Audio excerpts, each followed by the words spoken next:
बिस्मिल्लाहिर्रहमानिर्रहीम। अस्सलाम वालेकुम वरहमतुल्लाहि वबरकातुहू।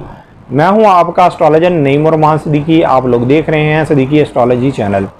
ये वीक टॉरस वालों के लिए कैसा गुजरेगा 24 मई से लेके 30 मई 2021 तक की मैं बात करूंगा कि ये वीक टॉरस वालों के लिए कैसा गुजरेगा। और जिनको अपनी डेट ऑफ बर्थ नहीं पता वो अपने नाम के पहले हरूफ से भी जान सकते हैं क्या आप टॉरस तो नहीं। अगर आपके नाम के पहले हरूफ वाव और बे से शुरू होते हैं तो आप भी टॉरस हैं। इस वीक के अंदर एक तो चांद ग्रहण भी है, कमर दर अकरब भी है और मरकरी ने भी रिजत में चले जाना है।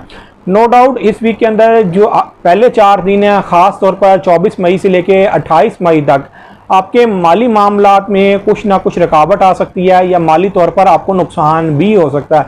लेकिन अलबत्ता 28 मई के बाद से आपके माली मामलात में बेहतरी आना शुरू होगी। माली तौर पर आपको फ़ायदा भी मिलेगा।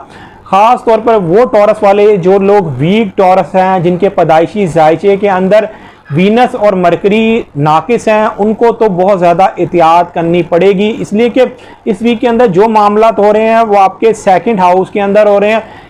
पहले तो एक तो चांद ग्रहण है जो कि जायचे के आपके सेकंड हाउस से 8 हाउस में है, मतलब कि मून आपके जायचे के 8 हाउस में होगा और सूरज जो है वो आपके जायचे के सेकंड हाउस में होगा।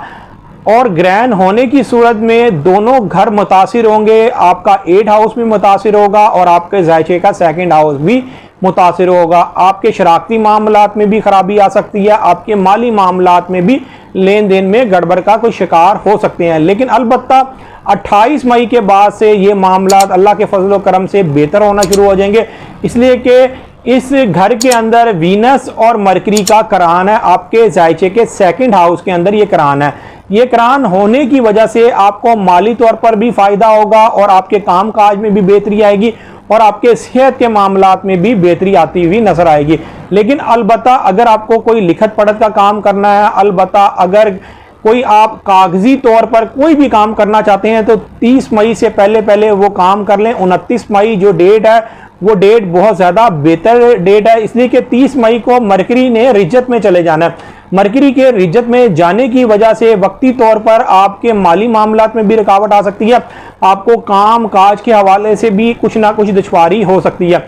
मैं यहाँ पर उन टॉरस वालों को ये बात कर रहा हूँ जो वीक टॉरस हैं। अगर आप वीक टॉरस नहीं है तो फिर आपको घबराने की कोई ज़रूरत नहीं। इससे पहले मैंने कमर दर अकरब की भी वीडियो बनाई हुई है और चांद ग्रहण की भी वीडियो बनाई हुई है। अगर आप वो वीडियो देखना चाहते हैं मैं इस वीडियो के नीचे उस वीडियो का लिंक पेस्ट कर दिया, आप ज़रूर जाके वो वीडियो देखें और टाइम का खास ख्याल रखें। और चांद ग्रहण होने से पहले चांद ग्रहण का भी सदका दें और कमर दर अकरब होने से पहले भी कमर दर अकरब का भी सदका दें। इसलिए कि कमर दर अकरब हर महीने आपके जायचे के 7th हाउस में होता है, जिसकी वजह से आपके शराकती मामलात में ज़रूर कुछ ना कुछ गड़बड़ का आप लोग शिकार हो जाते हैं। उम्मीद करता हूँ मेरी ये वीडियो आप लोगों को बहुत पसंद आई होगी। मेरी इस वीडियो को शेयर, लाइक, कमेंट और मेरे चैनल को सब्सक्राइब करना ना भूलिएगा और ख़ास तौर पर अपनी खुसूसी दुआओं में मुझे याद रखिएगा। अल्लाह हाफिज़।